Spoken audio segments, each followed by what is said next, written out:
If you've read or watched any significant amount of anime, manga, comics, or even just certain shows, you're probably familiar in some capacity with fanfiction, whether that be your own original characters you made when you were in your teens, or just a peripheral view of those 1000-chapter stories where someone writes himself into bleach so they can date Renji. Fanfiction is a pretty divisive subgenre. You mostly have people who either think it's supreme DeviantArt Wattpad cringe, or people who have read 10,000 pages and swear it's God's greatest gift to humanity. As for where I stand, I'm definitely more on the it's cringe side, but I think that's more a symptom of the genre than a result of it. There's nothing inherently wrong with writing within a pre-established setting, but it does present its own challenges, and rather than tackling that challenge, most fanfic artists or authors try using it as a crutch. When you essentially staple yourself onto a great piece of art or a great story, you have to show that you can rise to its level, rather than taking a mindset of, well, the original thing is good, and my thing is set in it, so therefore my thing is good. Also, the fact that fanfics are, by necessity, works of passion that cannot have funding to back them means that they'll always have far less production quality than whatever they're based on.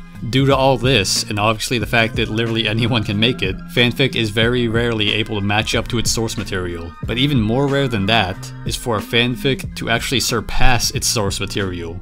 But today, I'd like to bring attention to Convict Colosseum, a story that I think just might be the first to do it.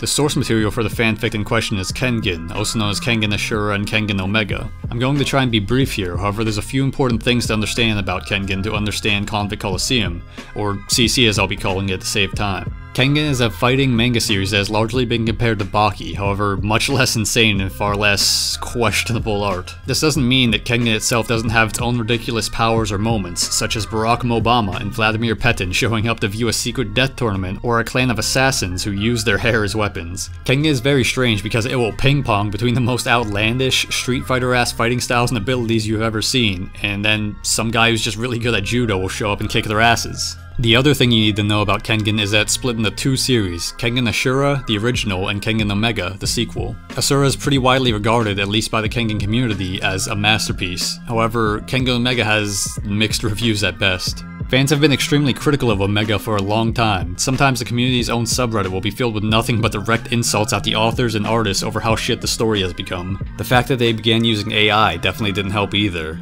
Now to clarify here, they didn't just throw out their team and replace them with robots. Kengan still does have an actual team of artists, with the head artist being the Romion, the same one from Ashura. They seem to use it mostly to generate references which they then draw from, or for backgrounds. The characters themselves are almost always hand-drawn, with a very rare occasional panel that is entirely AI. I'll leave it to you to decide how you feel about this, because I know that the internet is in a state where even the mention of AI in art is enough to warrant being drawn and quartered. And while AI may not be welcome in art, it does have its actual uses, such as with today's sponsor, Aura. Aura is a data security program that helps protect you from identity theft, fraud, scams, and just filtering spam. If you've been keeping up with the state of online scamming, you know that scammers have begun using AI for even worse things than pretending to be good at art. Not only do they have bots that scrape through websites for personal information, phone numbers, and emails, they also have AI making the calls. On the more advanced end, you even have scammers who are deepfaking videos and voices of people's loved ones to try and fool them. Right now it might only be capable of fooling grandma and grandpa, but it's only getting better. But in the end, the AI is only as good as the people telling it what to do. Aura utilizes AI to counter these spammers, analyzing patterns in online activity to detect emerging threats as soon as possible. To get scam prevention services, identity theft protection, antivirus services, and more, follow the link in the description or scan the code on the screen to go to aura.com/livingdeadman to get started with a free 14-day trial. Now, while Kengan's use of AI isn't nearly as sinister as that, it definitely didn't help the community's overall opinion on Omega. Fans were also generally not interested in the direction of the plot. Every new bad guy seemed to show up just to immediately get decimated. Combine that with disappointing tournament arcs, attempting and failing to recreate the glory of the KAT, Kengan's most famous arc to date. There was also a bit of disagreement over certain key characters being brought back to life that I won't directly mention to avoid spoilers. But all in all, the average Kengan fan was not really a fan of Kengan at the time.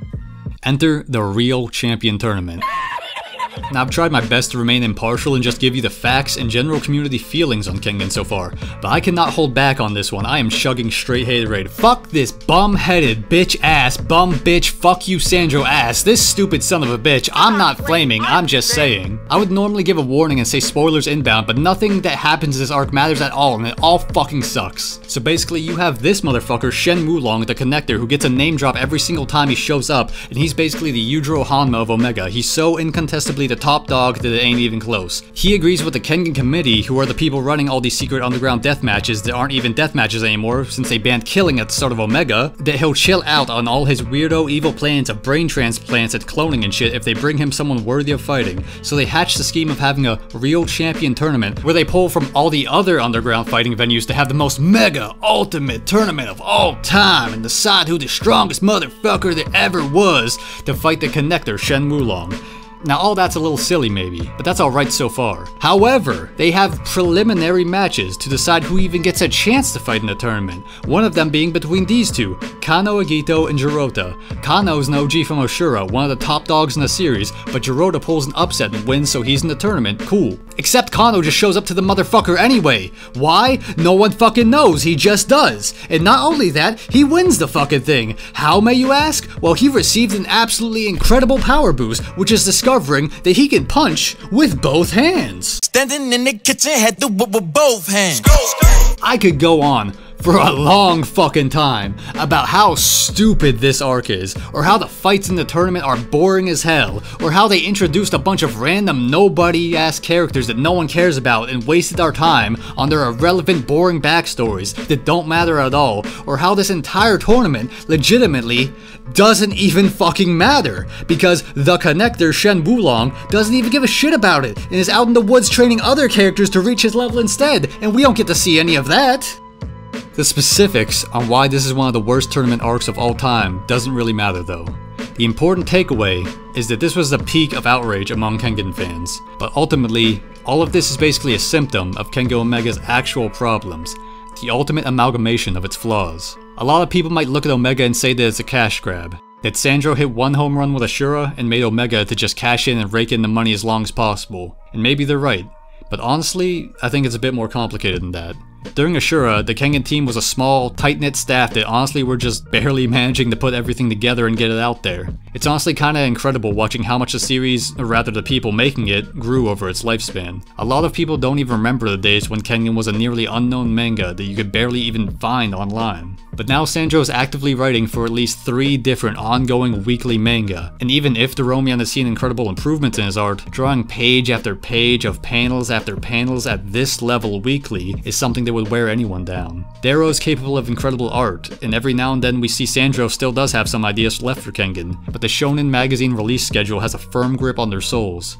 Whether they're ready or not, whether the manga's ready or not, the machine will have its weekly tribute, whatever the cost. It's a regular thing in just about any industry. A small-time artist makes it big, but the cost of becoming mainstream is often a sacrifice of the freedoms that made you what you were in the first place. Enter Pinakanaka with Convict Colosseum, a pencil-drawn fanfic made by one man, armed with nothing but an idea and his phone camera.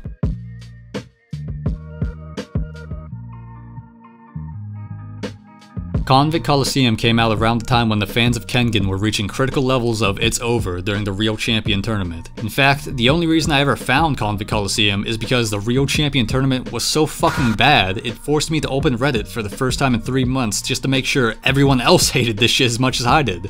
And that's when I stumbled across this. This simple little image right here is everyone's first introduction to Convict Colosseum. A black and white bracket with a bunch of names that honestly sound like a 14-year-old's OCs, and also, these guys.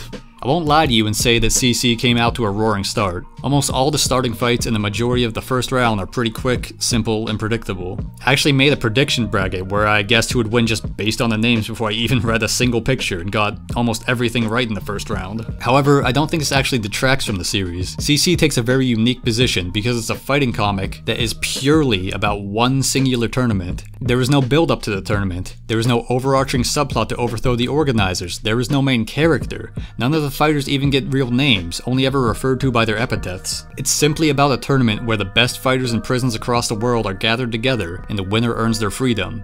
You get no introductions or backstories to start with, you're thrown right into the fights, so it cleverly uses the first round of fights essentially as the introductions to the characters. Most of the guys who lose will be seen again, and there are some good fights in it, but for the most part, round 1 is all about getting you invested in different fighters and making you want to see them win. Because of its lack of a central protagonist, Convict Colosseum truly does feel like watching a real tournament. You have no idea who will come out of the next match. You have no idea if your favorite fighter is about to be eliminated while another fighter you hate continues to the finals. You do get backstories and learn more about the fighters as time goes on, but it's always for one single purpose: getting you invested in the fights, making you actually cheer for Pistolfoot Peak to go all the way, making you nervous about who will win between Monkey C and El Cucaracho because you want them both in the finals, to want to see Violence Incarnate fall. I don't think it's news to anyone that fans love their tournaments. There's probably millions of tournament arcs in anime, and there's tons of tournament-centric manga out there like Record of Ragnarok. But CC is the pure, distilled form of a tournament arc. There is nothing before the tournament, and there is nothing after. The fight is the story is the fight. Yet it isn't mindless either. It's like those stick fights you used to see back in the day, but in comic form and given an actual story. Speaking of which, as Convict Colosseum began taking off, an animator by the name of Geen, who was well known for turning fights from Kengan into stick figure animations, actually began making animations for Convict Colosseum instead. In fact, the entire subreddit of Kengan was more or less slowly turning into the subreddit of Convict Colosseum. Fan art for CC characters, CC tier lists, memes about CC. Almost anywhere you looked, it was some kind of Colosseum discussion. Everyone was so done with the current state of Kengan that they basically jumped ship and abandoned it in favor of CC. Convict Colosseum was getting so big that it was in turn inspiring other fan comics. But of course, not everyone was happy about this. Some people began calling for a ban on Pinakanaka and all the other fan comics, while others were pointing out that CC wasn't really even related to Kengan at all. While they had fairly similar tones and they were both series all about fighting, there wasn't a single thing in the universe to connect the two. Not one single character from Kengan appeared in CC, not one location, technique, or anything. Some of Pinakanaka's posts were even getting deleted, which sucked because this is the only place he posted the shit. And so, while there were discussions being had about what to do with CC, Pinakanaka released the following chapter, where we get a quick glimpse of Kuroki meeting up with the potential winner of the tournament, and then we're right back into the action. That's it, boom, connection secured, mods approved, Convict Colosseum is back, boys. To be fair, there were later a few more connections to Kengan, like Monkey C having the fist eye or Raw Dog having Superman syndrome, but at the time, it was funny as hell to see a quick Kuroki reveal and then right back to business like it was nothing. Now, I've been talking for a while about the overall reactions to CC and basically the history of its publication, can you call it that? But I've said almost nothing about the story, and that's on purpose. Like I said, Convict Colosseum is a unique story because the tournament is the entire story, which means it is extremely hard to talk about without giving spoilers, because even showing you a panel where two characters are fighting is spoilers, since you could easily connect the dots on the bracket and see who won and who lost in order to make that happen. So with that said, I'd highly encourage anyone interested to go check CC out before continuing this video, because we're about to go into big time spoilers. If you still need convincing, then I suppose stick around and feel free to pause at any moment you feel convinced.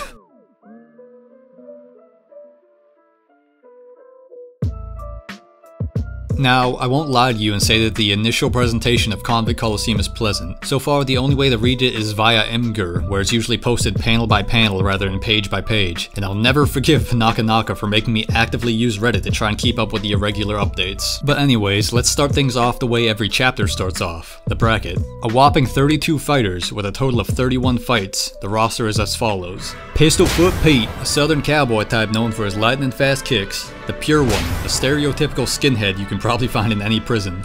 The Natural Athlete, a Korean star athlete that has turned his sports ball skills into a martial art. Firecracker, a short fighter who's created a specialized defensive left-way style. Spider Bite, a weird little freak that specializes in paralyzing pressure point strikes. The Samoan Huntsman, a combat veteran trained as a soldier from childhood who is from, you might have guessed it, Samoa. The Scourge of British Columbia, one of the worst serial killers in Canadian history that strangles his victims to death. Iron Turtle, a defensive fighter that shells up and waits for counterattacks. Ice Cream Truck, an old man that I can't really explain more on without spoilers. The Scorching Tempest, a master in karate that went a bit too far when defending his master's dojo. Florida Man, a homeless drug addict that doesn't even know what's going on half the time. Literally Hitler, a man born with an unfortunate resemblance to an infamous Austrian painter. Never Ending, a wrestler with seemingly endless stamina. The Magic, who seems to literally just be Magic Johnson. Geared Up, a fighter all about muscle that shamelessly uses steroids. And the God in a Box, a mime. Okay, wow, that was a fucking lot, and that's only half the roster. So we're gonna go ahead and cover the second half when it's their time to shine. I'm also gonna be speedrunning through basically every fight aside from a few key ones, because there's no fucking way I'm making 31 fucking fight edits. Also, like I said before, round 1 is a somewhat introductory round where we're mostly learning about the fighters and choosing our favorites, so go ahead and break out MS Paint to start making your predictions. If you guessed Pistolfoot Pete would lose, you're wrong already, sorry. The Pure One falls in what is probably the fastest fight in the tournament. Pistolfoot Pete breaks half his bones in his body without breaking a sweat.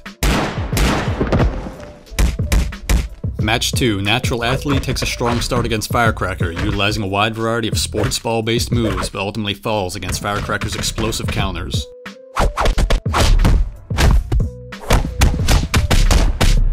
Match 3, Spider-Bite quickly disables both of the Samoan's arms, dodging every counterattack before going for a paralyzing blow to the solar plexus. He lands a finishing blow with a kick right to the temple, however the Samoan suddenly recovers and ends the match with a single hit.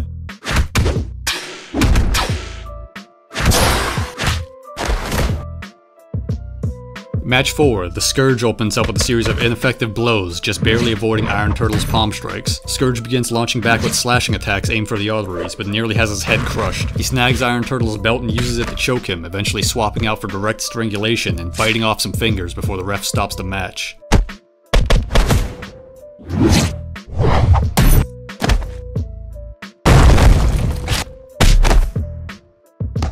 In Match 5, things suddenly ramp up significantly as both fighters exchange blows at a high level. The tournament's fighters all begin to realize that due to the fact that the Colosseum is random and not seeded, it's possible for what should be 2 finalists to match up immediately in round 1. Tempest and Ice Cream Chuck, god I really need a better name for this motherfucker, realize that they're too evenly matched, and even if either of them win, they won't be able to continue to the next rounds. Tempest prepares to unleash an all-out attack and attempt to end the match as quickly as possible, but is suddenly distracted by a familiar tune that pulls him into a hallucination of his childhood. While he's out of it, ICT unleashes a devastating blow that ends the match.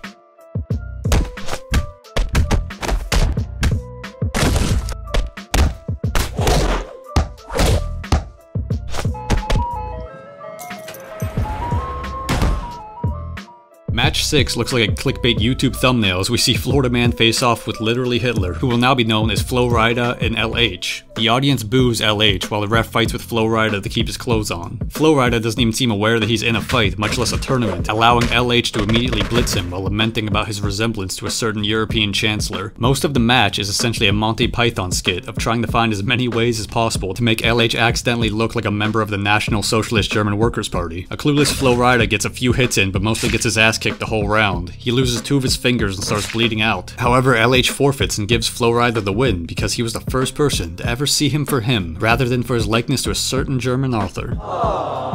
Match 7 returns us to normalcy, relatively, as Magic and Never Ending face off. Never Ending has a clear advantage in skill, but Magic's unusual physique makes many of his moves ineffective. Magic counters everything thrown at him while laying a beatdown on Never Ending, until he finally manages to get a solid hold on him and makes good on his nickname, unleashing a never-ending series of suplexes, slams, and submission holds.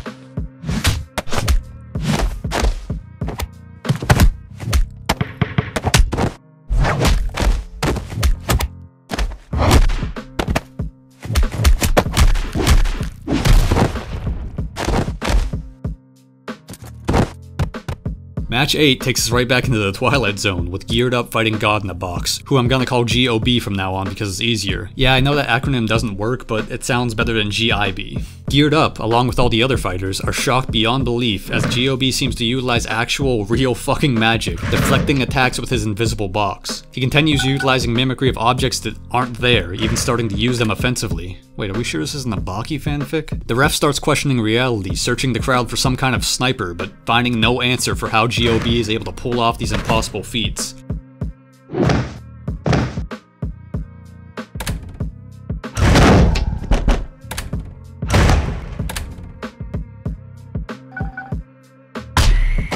He takes the win, and Monkey C laughs to himself, seemingly the only fighter in the tournament able to see through GOB's moves. Who's Monkey C? Glad you asked, cause it's time for the second half of the bracket.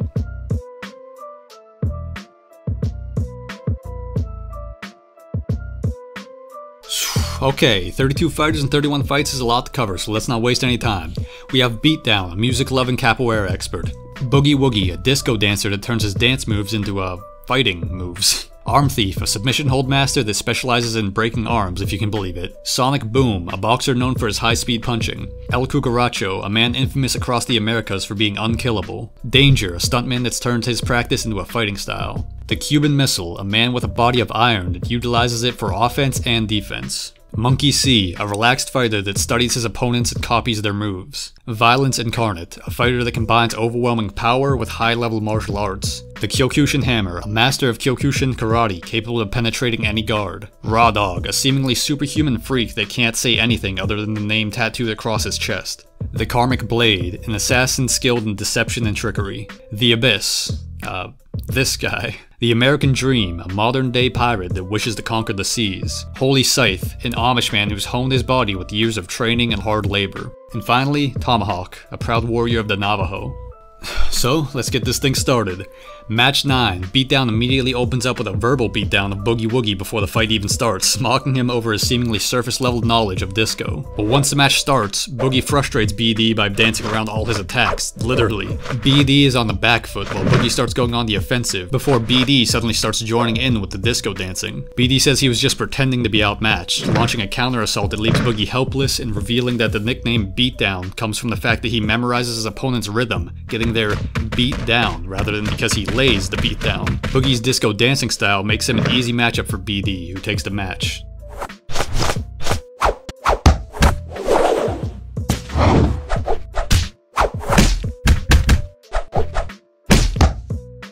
Match 10 is a bit different, with whole pages posted together rather than the usual panel-by-panel layout. Sonic Boom mocks Arm Thief for being a drug addict before starting to land blow after blow, further mocking him for how obvious his style is just from his nickname. Sonic Boom says if Arm Thief is still standing in 10 seconds, he'll slit his own wrists, and begins an all-out assault. Arm Thief is helpless against the rapid-fire punches, barely holding on but still talking shit as he struggles to stay on his feet. Sonic Boom cuts him off, somehow going even faster to the point that his hits sound like the whir of a Gatling gun. Arm Thief finally falls, quietly telling the ref not to call the match, and finally landing a counter grapple and breaking an arm. He gets back to his feet and says that it's not over, declaring that Sonic Boom's other arm belongs to him. With only one arm, Sonic Boom quickly begins falling behind, losing his second arm as well, and leaving him defenseless to Arm Thief's otherwise amateur beatdown.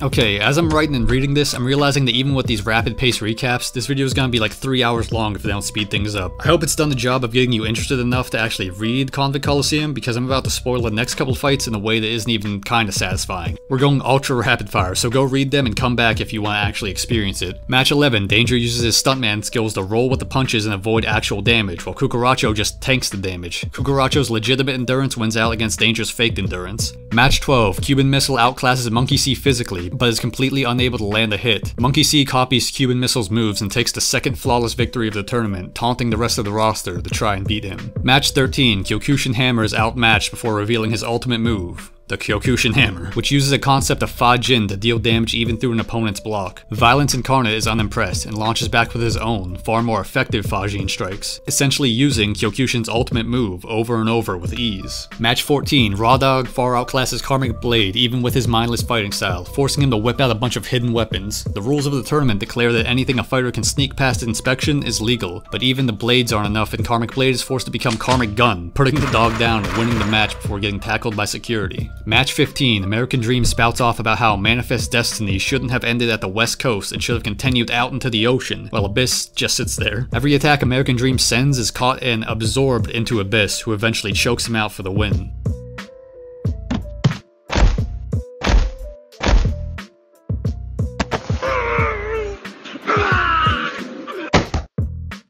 Match 16, Holy Scythe complains about how he lost his girl to the vices of the modern day and electricity users, but it doesn't matter because Tomahawk wins. However, as Tomahawk's going to his seat, security redirects him elsewhere. The organizers announce that while today's matches are finished, the entertainment isn't. and the fighters are taken to holding.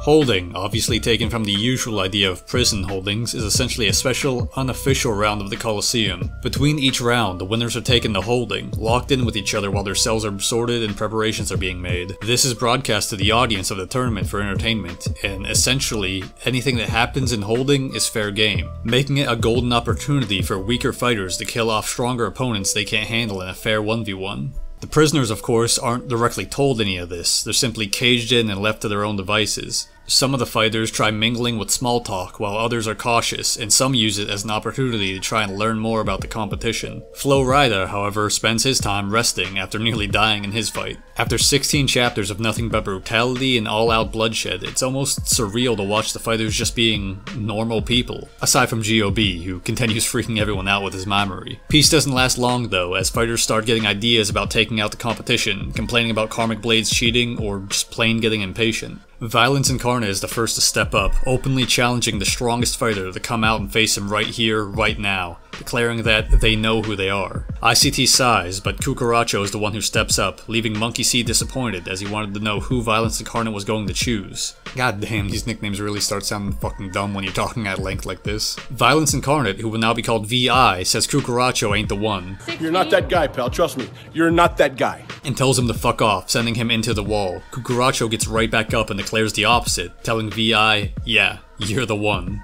Beatdown challenges him, offering to fight him since VI isn't interested, but is shut down. Frustrated, he says that he should be focusing on the stronger opponent anyway, turning his attention to Monkey C, who's more than happy for everyone to reveal their moves to him. Holding breaks out into a mosh pit. Kukuracho faces off with VI, Monkey C fights with Beatdown, and Arm Thief battles Karmic Blade. Amidst all this chaos, Pistolfoot Pete decides to take a nap. After a short while of fighting, knockout gas is pumped into the room, bringing down everyone but VI and Kukuracho, who have to be further tranquilized. Yeti, the referee, goes to meet with the president of the Colosseum, accusing him of helping GOB rig his fight. The president tells him that GOB is not receiving any kind of outside assistance and turns around, revealing that he isn't just the president of the Colosseum, but president of the United States, Clint Bilton. He tells Yeti that the Colosseum is a massive source of income for the US, to the point that major lifts and falls in the US economy can be traced back to how the tournament performed that year. But he says that when you just have a bunch of big guys fighting each other, the audience gets bored. Ultimately, the audience doesn't care about seeing the strongest fighter in the world, they just care about being entertained. So, in order to keep things from getting stale, he made a major change in this year's tournament, telling the wardens to send their strangest rather than their strongest. He also warns Yeti that if he questions him again, he'll be terminated.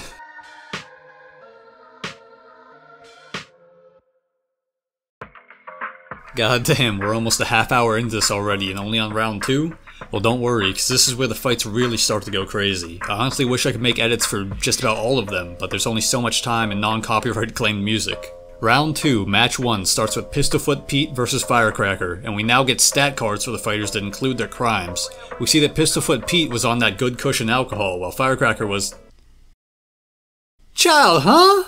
Okay, let me just fast forward to clarify here. There's later sub-chapters that cover how the fighters got in prison. Firecracker was just teaching a kid who tricked him into thinking he had abusive parents how to fight, but got caught up in the lies and charged for it. Our boy's clear, allegations are beaten. Anyway, as part of Clint Bilton's new plan to shift the tournament towards entertainment over fairness, prisoners are now allowed extra freedom with their outfits, meaning Pistolfoot Pete gets to wear his cowboy hat. Also, for full transparency here, while I've been making this video, the area I live in has been dealing with extreme flooding and constant fucking power outages, so I'm thinning round 2 into a few key edits of my favorite fights, the first of which is the first in the round, Pistolfoot Pete versus Firecracker. Place your bets. Yeah, I'll catch it on the next joint. Yeah. I got big wheels on my big truck and I ain't bragging if I back it up. You want test me then good luck, cause I ain't bragging if I back it up. What they call this? Obligatory Braggadocio. Dolly flowing colder than the snow up in the Poconos. Kinfolk playing folk music cause my focal go. Twice born, look into my eyes, keep your focus on. And my focus on, get your vision fixed on the true definition of the lyrics that I spit. Take nothing for granted, what is given is a gift. If you don't keep the spirit, it's the image that's amiss from the scrimmage off the rip. 100 yards spread to the limit. I'm a tip, keep it steady on the grip. Spit a flow, keep you moving heavy on your hips till you recognize the name laying heavy on your lips. Implicitly delivered, I endeavors on the mix, getting recognized as clever. We forever getting in on the level past the limit, cause we give it off the strip. How we illustrate the vision to the image that you get. I got big wheels on my big truck, and I ain't bragging. If I back it up, you won't test me, then good luck, cause I ain't bragging. If I back it up, I got big wheels on my big truck, and I ain't bragging. If I back it up, you won't test me, then good luck, cause I ain't bragging. If I back it up, come on.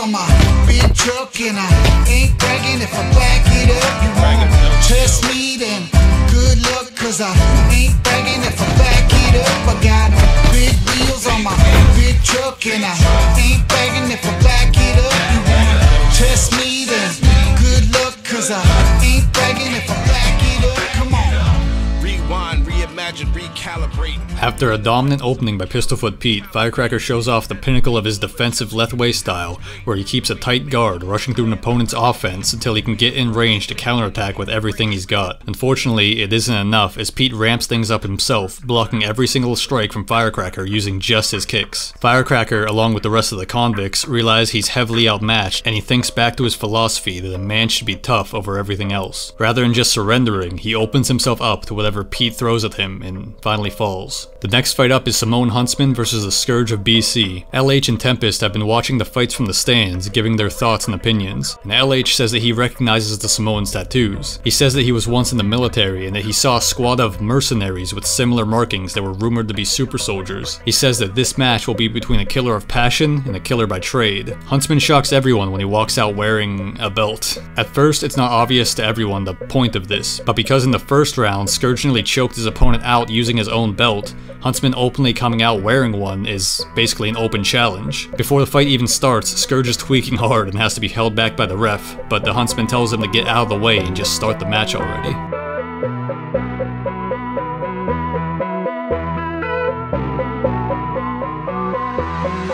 Y'all got this shit backwards. I've been carrying the game, my back hurt. Nobody found my style, I'm a bastard. Big niggas down while I'm up on that ladder. I don't got time for that motherfucking chatter. Nigga, I'm the #1 underrated rapper. On my way to the top, I just gotta go faster. Gun do these niggas like the hashtag and slasher. I've been told these niggas they don't wanna test. Ain't never thought I'ma put them to rest. Wanna talk tough niggas, speak with your chest. These niggas can't fathom that I am the best. Niggas want smoke, I can still lose next. Don't got competition, they already dead. Your bitch keep on talking like I am a Jedi. She dead, I ain't sloppy when she give me head. Got you mad, I can't make your bitch like I own her. Texting my phone cause she want me to bone her. Smoking up her while she play with my boner. She give me that like I'm a fucking choker. She want me hard, little bitch, I'm a joker. You niggas cause all these white niggas posers. Talking that shit, I put you on the poster. Make you a bet, now I'll never be sober. Please don't test, unless you want me to come for your neck. Hating on me, you don't get no respect. Feel like Nike catching out all this sex, yeah. Tell me who next. Pussy niggas finna get me flexed. You tryna pose a threat. Don't try to run up my gun if I put a few shots in your chest. Okay, fuck your bitch cause on an earthquake. Now she can't even walk. She wanna give me the cake like it was my birthday. And she wanted the frost. She keep on calling my phone like she want me to work square. She don't want you at all. If you run up on me, I'll put you out like an ashtray. Watch your body dissolve, yeah. Nigga, I don't got time for the bitches. I'm just worried about stacking my millions. Since the tit I was aiming to get it. Feel like Marlo, bitch, I'm on a mission. Got more bars in the pen, this ain't printing. Man, but these niggas tryna tell me my limit. I told you bitches I ain't with all the gimmicks. You try and stop me, man, that's just science fiction. Pussy boy keep on talking and acting tough, but in real life he's scary and heading up. Now they back, they still going outside as fuck. KYS niggas know I do damage, fuck. All these niggas haters say I'm falling off, but I'm getting paid. I be in my lane and I got it made. I'm in H-Town, Ice Johnny Dang, yeah. After an absolutely brutal battle full of clawing, biting, slashing, eye gouging, attempted low blows, and more, Scourge uses his broken arm like a piece of cloth, breaking it even further backwards and biting into his own flesh to secure a stranglehold that pierces the Samoan's neck with his broken bones. The Samoan attempts one final slam to end the match, but passes out just before he can get full power. Scourge walks away with the new record for most injured in the tournament, taking Flirtaman's spot, and Huntsman doesn't walk away at all, becoming the first death of the tournament. We're skipping ahead quite a few fights over to the other side of the bracket with Monkey C versus El Cucaracho, two of my favorites. On one side we have a man with a legendary reputation for being unkillable, and on the other side we have a nigh untouchable prodigy with one of the only 2 flawless victories in the tournament. So the question is, who will win? The guy who can't be hit, or the guy who doesn't care if he's hit? You are now listening to Track Former.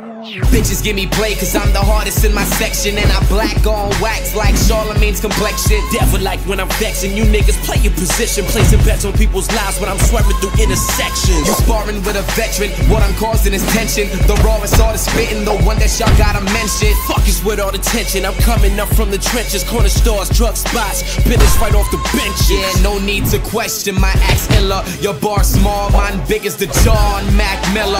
Big boss gorilla, my shit the size of giraffes, dodging haters in my path. I'm Sam Jackson playing shaft. Forewarned, feel wrath. Fuck out of my presence. I'm nicer with the words than Oprah when she's giving presents. God in your presence, my personnel majestic, while Miley Cyrus necking in the back of my 6'7". 6 wrecking in 6 sections. I'll split you.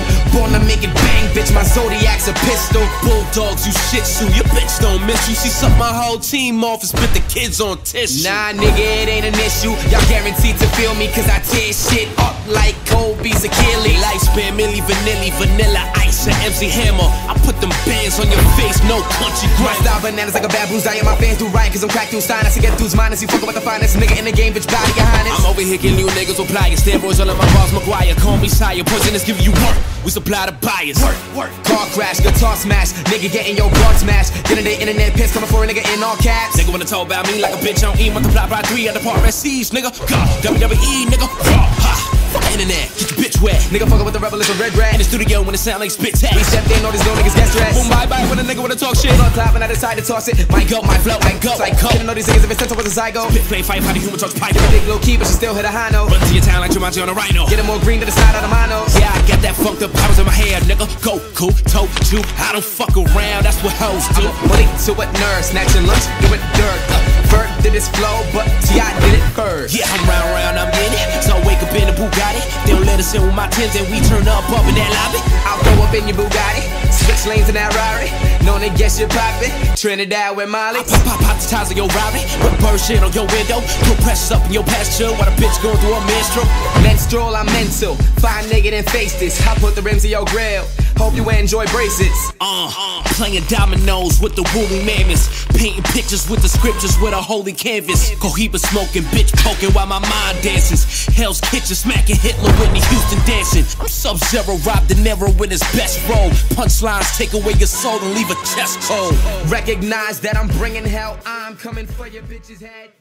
Man, it hurts seeing 2 year goats fighting so early on. Anyways, Monkey C spends most of the match dancing circles around El Cucaracho, but no matter what he hits him with, he just doesn't fucking stay down. Even using his incredible eyesight and fighting IQ to copy the other convicts isn't enough. Cuban Missile's ankle pick doesn't work, the Kyokushin hammer doesn't work, spider bites don't work, or at least not enough, as even with everything below his neck paralyzed, Cucaracho holds on to Monkey C's foot with his teeth while taking a beating. In the end, Monkey C loses his composure as he faces the first opponent he hasn't been able to handle since, well, his whole life pretty much. He starts making desperate plays, which ultimately cost him the match when he tries improvising a new move from Spider Bite's style without fully understanding it. I wish I had time to do edits for basically all the fights from round 2 onwards, and even a couple of round 1ers too, but this is where I'm gonna have to leave it for now. If you want to see them animated, however, subscribe to Geen as he continues working through them. And obviously, go read Convict Colosseum to see more, including a bunch of character building that I had to skip over for the sake of time. I can't think of any way to really wrap this all up besides saying that Convict Colosseum is fucking great. As I'm writing this, the story is nearing the final round of the tournament, so if you're watching this, it's probably your last chance to catch up before the whole thing is over. Even if if maybe you aren't interested in reading CC and just wanted to see the edits or whatever, I think it's a pretty great example of how you don't need professional equipment or a clean presentation to get your ideas out there, but what you do need is a shit ton of determination. If you're not someone interested in creating comics or anything, then hopefully it's opened your eyes to the potential hidden in things that have a bit of a rougher edge. Speaking of which, I'm gonna start my outro recommendations with another webcomic that I wasn't expecting much from due to the art style, Shark. I already made another video covering the first season of Shark, but I'm attaching it as a recommendation here because my goal of bringing enough attention to it to get the rest of it translated seems like it worked. I was messaged by a guy named Sultry who'd said he'd begun doing some translation work on it solo before he eventually joined a team of manhwa translators. You can read it on baketoons.com or however you say that, but they only have the chapters starting from where the other translators left off and they began, so you'll have to find the others somewhere else.